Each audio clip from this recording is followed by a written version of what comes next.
Thank you for joining us. Today, we're going to talk about the NPM hack that went around the world earlier this week. It was discovered earlier this week, forgive me.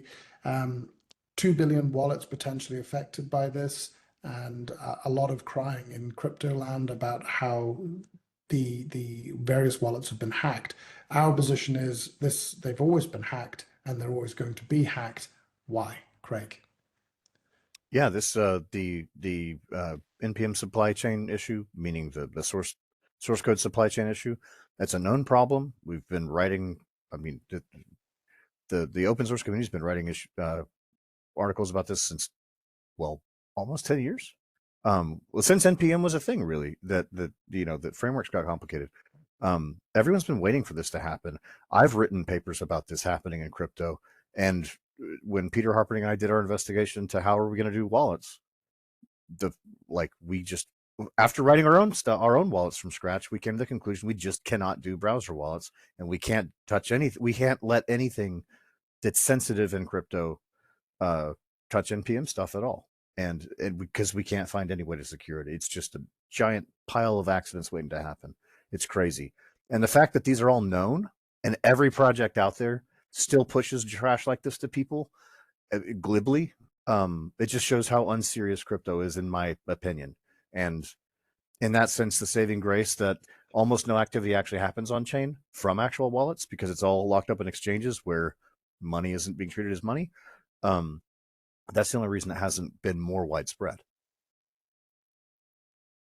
Oh, yeah. So in the longer conversation, we talked a lot about how, explaining how we have chosen a very different strategy, and that the guiding principle for us is we really want to build a system that can operate as real money and that people can trust their life savings. well, their economic lives. I mean, we talk about an internal of economics. Their small business. To be their entire life in terms of their business, their work, their salaries, their pensions, all of it. And part of that, the responsibility for us is to, for one thing, show our faces, tell you who we are, who's behind this, and be prepared to explain to everyone what our reasoning is, why we believe that our stuff is safe, design it in a way that it can be audited, it can be well documented, and it can be incrementally being made even more secure, and also being easy to use. But it has to be essentially be your religion, that you have to be prepared to answer the question, why should I trust you guys with my money?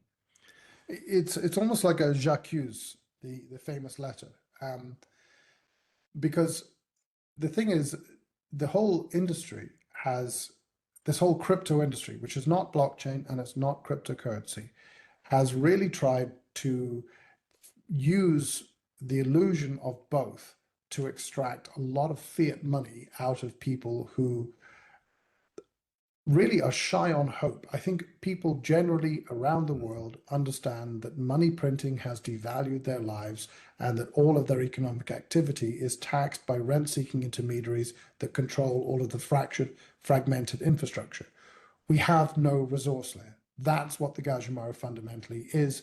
It sets about creating an economic resource layer from which a universe of interoperable infrastructure can then be established and made to work in a sensible way that doesn't actually tax the transition between those places.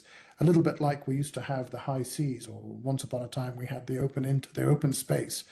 But the whole industry has sort of just waved it through this idea that it's okay to build what is supposed to be critical financial infrastructure using libraries that they have never been able to audit. I mean, when we think about the extent of the problem here, we're talking about vast networks of libraries that are being pulled in to do the most simple thing. And the mind-blowing one for me was the one you guys said in the long form video, where Hello World in JavaScript has 26,000 dependencies and 17,000 critical security errors just to get to that one thing.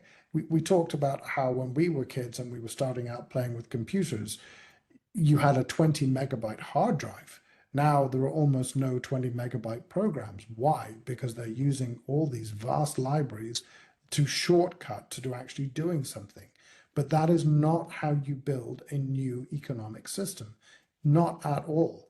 So at the heart of everything we did, despite the huge issues we have with raising funds for something that we are going to give to the world for free, we wanted to make sure that our faces, our communities, the people we love, the people we know, could respect us, that we could look ourselves in the mirror with what we had done, because it had to be coded from scratch. It had to be right. And you will never get one of us whining on social media about how wonderful their community is for yet again forgiving them for allowing yet another massive hack, theft, destruction of value. It is a deeply sociopathic industry, the crypto industry. Stay away from it. Blockchain, legitimate technology. Cryptocurrency, legitimately going to change how we operate within an economic context. Crypto, I'm sorry, everything that you need to know about crypto is in this NPM supply chain hack. If they were remotely serious about what they were doing in any way, shape, or form, those wallets would all have been coded like ours from scratch. And we are not talking about companies with small budgets. These companies have huge budgets, vast numbers of developers. If we can do it with 4 guys on core coding, there's no excuse for them. And with that, thank you. Please watch the long form video. These 2 guys talk at length. They are 2 people who have expertise is unparalleled, in my opinion. Listen to what they've got to say, because it will genuinely blow your mind just how ridiculous all of this is. And it will give you the tools to ask the questions you should always have been asking. With that, thank you very much.